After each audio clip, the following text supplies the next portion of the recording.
My wife declared, if my daily late nights with my boss truly spark your distrust, then perhaps we shouldn't remain together. What do you do when you realize your entire life, your entire marriage, has been a lie? When the woman you loved, the one you sacrificed everything for, was laughing at you behind your back, turning your commitment into an office joke. For 4 years, Julia and I were married. And let me tell you, I genuinely thought we had it figured out.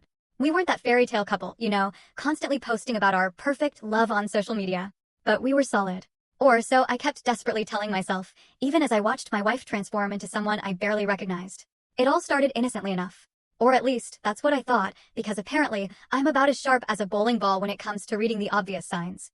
Julia landed this new position at her marketing firm, working directly under Adrian. He was this hotshot executive who looked like he'd stepped right out of a men's health magazine. The guy had that whole "I definitely use product in my hair and own more than 3 suits" vibe going on. But hey, good for her, right? Career advancement, that whole American dream. The first few late nights seemed legit. Big presentation coming up. Client demands.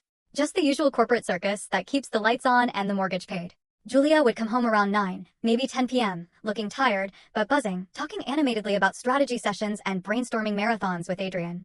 I'd heat up her dinner, pour her a glass of wine, and just listen. Supportive husband material right there. Honestly, I should have gotten a damn medal. But then 9 became 10. 10 became 11. 11 became, don't wait up, honey. We're really in the zone here.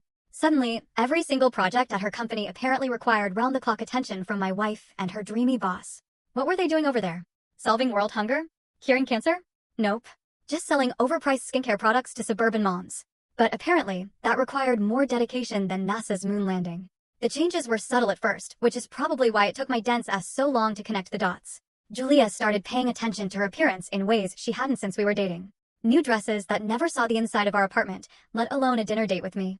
Perfume that smelled expensive and definitely wasn't the stuff I bought her last Christmas. Hair appointments every 2 weeks, like clockwork. She looked amazing, don't get me wrong, but it stung like hell knowing none of that effort was for the guy sharing her bed. The worst part? Those late-night Uber rides home.